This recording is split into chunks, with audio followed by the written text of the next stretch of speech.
sound, and you're good to go. Hey guys, I'm Michael Allen from TravelCostaRicaNow.com, and you know what? I'm so interested in this interview because me and D'Angelo have been talking about this for years. We're going to be talking to James, and James runs a container home business. Thank you, James, for coming. Nice to meet you. Thanks. I got all the basic questions I think most people would ask. So, because I'm kind of that basic person, because we're interested.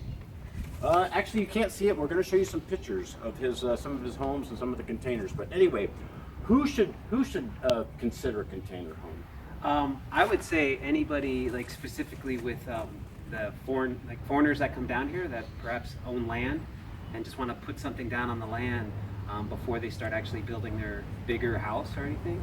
They could start off with one as a storage unit for their equipment and stuff to keep it safe, and then perhaps even build it into a smaller, tiny house that they could live in while they're building their bigger home. See, I like them as homes. Yeah, I would so live in it. Yeah, it's great. I mean, you can see behind us there's a staircase that goes to the top, so there's a rooftop deck up there. And so the great thing about the containers is the structural integrity of them, like the engineering of them, you can stack them or build on top of them without having to worry about. Would it be good for somebody that's maybe maybe on a more of a budget? There's two different type of people that come down here. Right. Rich people that don't care about great houses and don't stay in it for a week, and then there's other people that come down here, maybe like us, that are looking for we want a place, but we don't have $300,000. Yeah.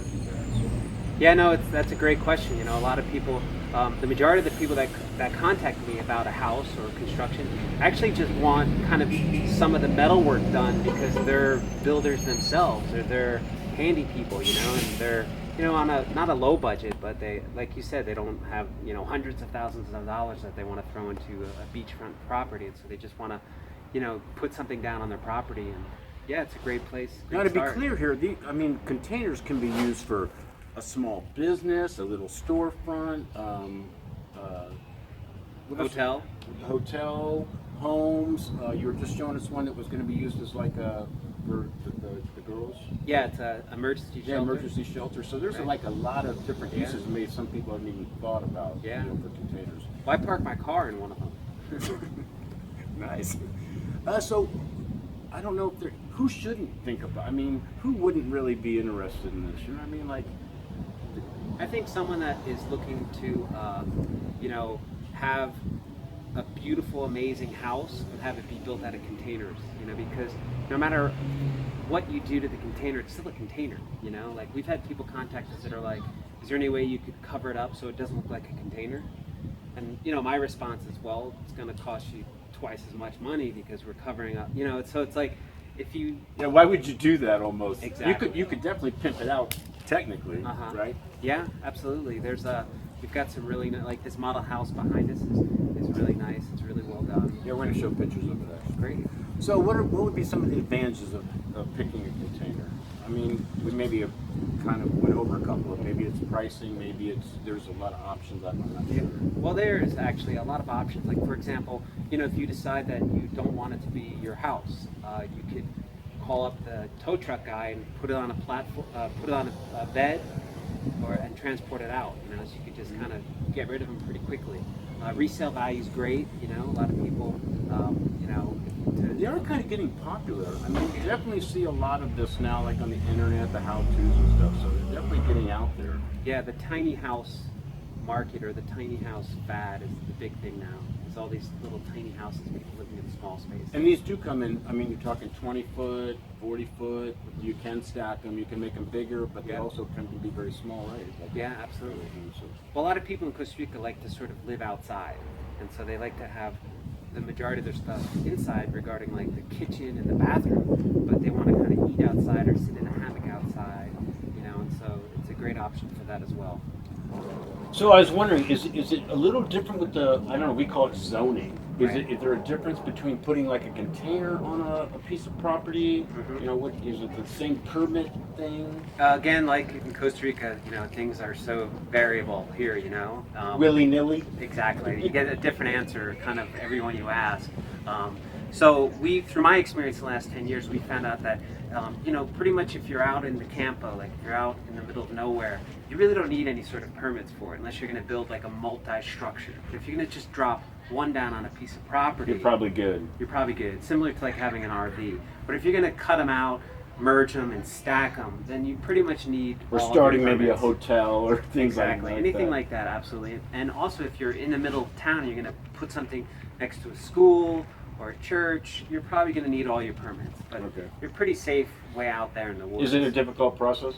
No, not really. You just have to Just pretty a much, process. Yeah, exactly. You get your architect. You pay the architect fees, and they pretty much do everything for you. And then you get your basic permits, like your permit for your septic tank and stuff like that. So no, it's not too bad.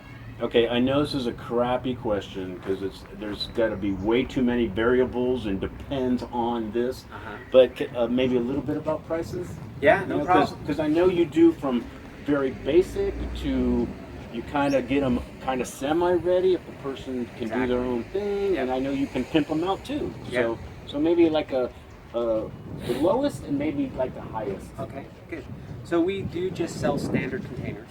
So we do just basically sell the 20s and the 40s. So the 20s usually sell for about $3,000, but they're brand new. They're 6 months old. They're in perfect condition. We don't really broker any used containers just because there's a lot of problems with rust, dents, holes, and things like that. The 40s are much more expensive. They're about $4,500 just for the container because they're high cubes, which are 9 feet 6 inches high, and they're also brand new. Regarding a small house, does that include getting it to where it needs to be, or is that just a container? It's just a container because obviously people live in, so you're still going to have a cost of getting it transport, to transport. Absolutely. Okay. And usually what we try to do is have, for the 20s, they get lowered to the ground by a tow truck. So you don't really have to hire a crane or anything to take them off.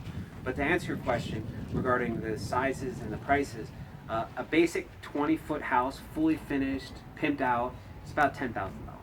Really? Yeah, and so you use that as your formula. Well, if I want a 40, would it be 20?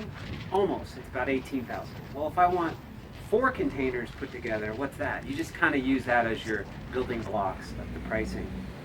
So kind of affordable, right? Yeah, pretty much. Okay, I gotta ask you this. I don't mean to set you up on this, but you hear about those log cabin prefab houses. They'll come in and put it up, but the costs start kind of going a little crazy. Now you got to put in your own, I don't know, sinks and cabinets and this and that and that and that. So where's this end up? So you said the prices, but do prices start adding up though if you're trying to do this yourself? No, it's a finished house, and it's almost like an RV. Like if you're going to buy an RV, so everything's in there. Of course, you have to put in your own septic tank in the ground. You have to connect the electricity and the cable to it. But other than that, you basically just plug in the house. So it'll have the kitchen, it'll have your shelves, it'll have your storage space, your ceramic bathroom, the water, the shower. So you're ready to go. You got to buy a refrigerator and a bed. We're not going to furnish. That doesn't it, come out with that. We'll throw in a hammock. All right, let's talk security because, I mean, let's be honest. Costa Rica, unfortunately, maybe with the exception of San Jose being more of a high crime, I mean, they're kind of big on kind of robbery stuff. Yeah, it's pretty. Unfortunately. So, what about security? I mean, to me, they look like you could never get in. No, I mean, I think what we try to do is we build them like vaults, basically. The only way to get in is if you plug in an electrical device and you start sawing away. Obviously, you can get into anything if you Exactly. really want to get in, but Right. I mean, this would be. Yeah, they're amazing. They're almost impossible to break into unless you actually cut the metal with a saw, and you break in through the side. So they're pretty, and plus in some units we've actually welded little hidden lock boxes inside. So when people go away and they're like, just to be safe, I want to put my laptop, my computer, my passport, they have like a kind of a welded safe inside. Yeah, I saw that under the bathroom. Yeah, right? we hide them in the bathroom usually. Now everyone does. Way to go, Mike Thanks Valley. for that. The good Now thing we have is, to move okay, them. no, what's great about our videos, Ticos don't watch them, so you're good. Would this be easy if I just like wanted a container with like the bare bones would it be easy for a person that does, maybe knows a little bit about Yeah. construction, but not too much? Yeah. Could they actually maybe do the foundation, do the electrical with Yep. not Yeah. too much? I mean, if somebody's trying to do it themselves, I guess, how is it reasonably?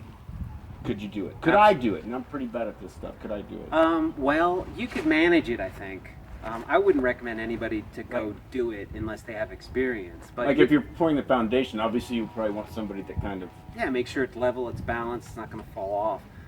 And even with electricity, I mean, you do have to be careful. I wouldn't go guessing at electricity because it is a metal box. So you can definitely electrocute yourself by touching the walls if your electricity is done by a clown. And so what I would suggest, a lot of people, what they do is they like us to do all the metal sometimes. Like we have, there's a hotel. What's that mean? Do all the metal? Like cutting out the doors, the giant doors, welding on the frames, and then any sort of Like windows welding and even? cutting windows, doors, stuff like that. Now, when I first started container home, I was kind of thinking heat, man. I don't know why I was thinking, man, now you got to do air conditioning. It's got to be sweltering because where we're at, it gets hot. Yeah. It gets hot. So, you do insulation? Yep. But does it depend on where you're at? Do you have to have insulation? Do you have to have air conditioning? Does the sun just beat down? It does. They get hot. They get so hot inside these containers. Like the ones we have here on the property, when we're working inside those things, I mean, it's scorching hot, What helps there's a combination of things that help. One is the airflow. So to make sure that the design of your windows catches the direction that the air goes, okay? Right. Two is absolutely to insulate if you're going to be in a hot area. Here in San Ramon, you don't really need insulation. It's kind of a very cool climate. Three is to put a paint on top of the roof. That's like a tar, like you would do in a trailer? We've done that actually. We've done like a tar before, but specifically, I don't know the exact name of this white paint, but it's a reflective paint with a high RV value. And so what that does is that basically really keeps the container cool just by painting the roof white, with this paint. And then, insulating, of course, and things like that. So, but yeah, I would say that it's a good idea to insulate it. So along the same lines, now I'm set up, I got my home, it's dialed in. What about maintenance? Is there what's the maintenance like to keep it, I don't know, is it rust? I mean, you know what I mean? Well, the ones, you do want to put a roof over it, So a lot of people are like, oh cool, it comes with a roof because it's a container, but actually you want to keep all water off the container because it will collect. Yeah, I've actually seen them where they have like roofs over the container. Yeah, you definitely want that. That's going to help with the heat also. So Big that's going to time, be the actually, first yeah. line. Yep, exactly. And by having a roof over it, that'll keep the water and the heat down. And then And that's a pretty simple structure, right? You're just talking about basic typical roof. So you got to watch kind of the rust. And I guess it would kind of depend on, are you at a beach area? Are Exactly, you in the the type mountains? of Is it maintenance. raining and stuff? And the big thing I would say regarding that would be the humidity that builds up when the thing is closed. Because as you know, a lot of the people that come here for a couple weeks out of the year, maybe a month, and then they're gone for the majority of the time of the year. And what happens when they lock up their container, that thing just gets moisture. So what do you do? A couple things. One is they sell this thing at Home Depot. They don't sell it here. Not in EPA or EPA, yeah. I haven't seen it there. And they use it for boats, so they might sell it at boat stores, but they put it in, it's this white crystal, okay? And not crystal, but like a powder crystal. And it just absorbs all the moisture. They're like the bags? They have them at EPA, yeah. They do? Yeah. Well, that's The great. bags, so you got them, right? Yep. You got them. And that really works well. It fills up with water and it keeps, and plus you probably want somebody to check on it and to make sure that areas aren't I collecting. guess that would be anything, though. That's not really fair to say it's a container issue with you. I mean, anytime you're going to be gone Yeah. from anything, things can take over quick, especially out in the very quickly. rainforest, right? Yeah. So let's tell the people if they get in contact with you, what don't you do? Okay, obviously you can pimp out a container, you can get the container to them, but I'm sure you get a lot of questions about. Yeah, a lot of people want us to build their hotels or build their giant houses. We try to shy away from giant structures that are, multiple containers that are stacked up really high and that are far away from San Ramon. Our factory's here in San Ramon, and this is where we do all of our work, and this is where we live. This is Pretty where our families centrally, are. by the way. San Ramon's semi-central, and Yeah, Palmares, San Ramon. And so you know, this is where our families live. This is where we want to be. We don't want to be out in Guanacaste for 6 months building a container structure, you know. But you don't necessarily go, like, you don't do their foundation for them. You pretty much deliver the product to them, and they should be ready for it. Yes. Technically, so you're not going to be out there. Right. We generally coach their team on the ground. Anyone that wants a house, a container house, especially if it's a multi-structured house, we coach their team on the ground. So whoever they have locally, we'll be like, these are the measurements. We invite them here to see what we're doing, so they can get an idea. But we basically sell these like an RV. So it's. I'm kind of thinking you could steer them to people if they needed, like, I don't know, the architect or the cement guy. Yeah. I don't know, right? Yeah, in most of the areas like Tamarindo and Jaco and some of the big beach areas, La Fortuna, we actually have developed a lot of contacts in there that have done work for us before, work for our clients. So we certainly can help them out with that. Oh, cool. Okay, now as me being a novice about container homes, is there something I've missed, or maybe that needs to be said that you can think of? I don't know. Well, a lot of people ask, you know, they're concerned about the earthquakes here in Costa Rica and stuff like that. So they're wondering if, like, the container home has like a seismic, I think that's the word, code, or if they have to be for built. wind, even all that, right? Yeah, wind and stuff like that.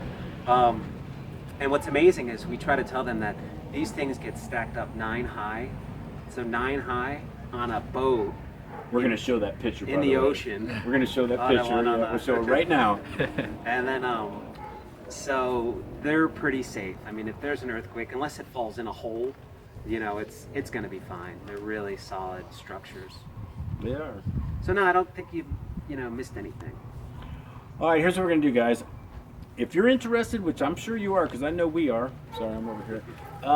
We're going to put James's how to get in contact with him right here. And don't ask him stupid questions. All right? You got to have your place down in Costa Rica. He'll help you, but don't come on now. Watch the video first.